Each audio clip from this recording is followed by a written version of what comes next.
ഇന്ന് കൊഴുക്കട്ട ശനി. ക്രിസ്ത്യാനികൾ, പ്രത്യേകിച്ച് കേരളത്തിലെ സുറിയാനി ക്രിസ്ത്യാനികൾ കൊഴുക്കട്ട ഉണ്ടാക്കുന്ന ദിവസമാണ്. കൊഴു എന്ന വാക്കിൻ്റെ അർത്ഥം മഴു എന്നാണ്. സങ്കീർത്തനം 141 7 വാക്യം, വിറക് കീറിയിട്ടിരിക്കുന്ന പോലെ അവരുടെ അസ്ഥികൾ പാതാളവാതിൽക്കൽ ചിതറിക്കിടക്കുന്നു.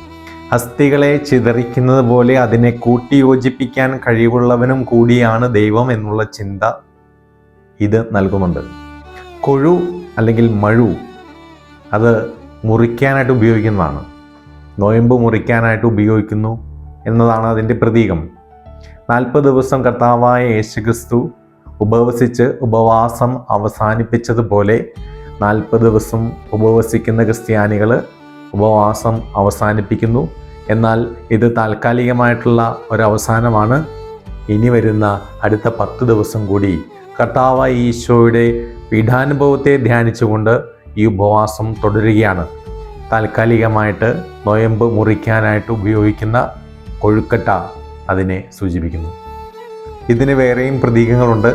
പാപിനിയായ സ്ത്രീയെ എറിയാനെടുത്ത കല്ലുകൾക്ക് സദൃശ്യമാണ് കൊഴുക്കട്ട എന്ന് പറയുന്ന ഒരു വാദമുണ്ട്.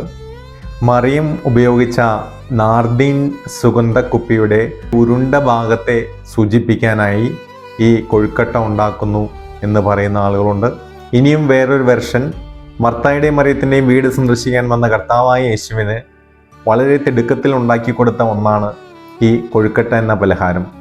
കൊഴുവിനെക്കുറിച്ച് അല്ലെങ്കിൽ മഴുവിനെക്കുറിച്ച് ആത്മീയമായ വിചാരത്തിലേക്ക് വന്നാൽ ചില കാര്യങ്ങൾ ജീവിതത്തിൽ നിന്ന് മുറിച്ച് കളയേണ്ടതാണ്. അത് ചില ബന്ധങ്ങളാകാം, ജീവിതത്തിൻ്റെ ചില പ്രത്യേക അവസ്ഥകളാകാം, പാപകരമായ അവസ്ഥകളാകാം, ചില തഴക്കദോഷങ്ങളാകാം.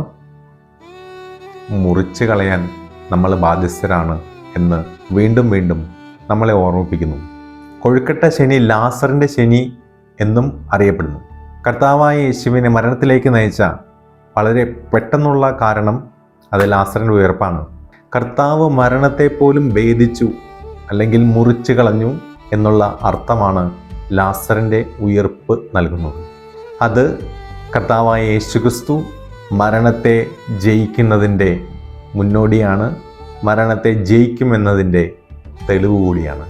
രണ്ടാമതായിട്ട്, മരണത്തോട് ആജ്ഞാപിക്കുന്ന കർത്താവായ യേശുക്രിസ്തുവിൻ്റെ അധികാരം. ഈശോ ആ അധികാരം പ്രയോഗിക്കുന്നത് സഹനത്തിലൂടെയാണ്. അങ്ങനെ സഹനത്തിലൂടെ സ്വർഗത്തിലേക്ക് പ്രവേശിക്കാൻ നമുക്ക് സാധിക്കും എന്നുള്ള കാര്യം കർത്താവ് വെളിപ്പെടുത്തി തരുന്നുണ്ട്. കൊഴുക്കട്ട വീണ്ടും മറിയം സമർപ്പിച്ച നാർദീൻ സുഗന്ധദ്രവ്യത്തിൻ്റെ പ്രതീകം കൂടിയാണല്ലോ. ഇത് പരിപൂർണമായ സമർപ്പണത്തിൻ്റെ കൂടി അടയാളമാണ് എന്ന ചിന്ത നമ്മിലുണ്ടായിരിക്കട്ടെ. നാളെ ഹോശാന ഞായറിലൂടെ വിശുദ്ധ വാരത്തിലേക്ക് പ്രവേശിക്കുന്ന നമുക്ക് നമ്മുടെ തന്നെ ജീവിതത്തെ വിചിന്തനം ചെയ്യാം. എത്രമാത്രമാണ് എൻ്റെ സമർപ്പണത്തിൻ്റെ അളവ്? മുഴുവനായി ദൈവത്തിന് കൊടുക്കുവാൻ, ദൈവത്തിൻ്റെ മുമ്പിൽ സമർപ്പിക്കുവാൻ എനിക്ക് സാധിക്കുന്നുണ്ടോ? ഏൽപ്പിച്ചിരിക്കുന്ന ഉത്തരവാദിത്തങ്ങളിൽ പരിപൂർണമായ സമർപ്പണം എനിക്ക് സാധിക്കുന്നുണ്ടോ?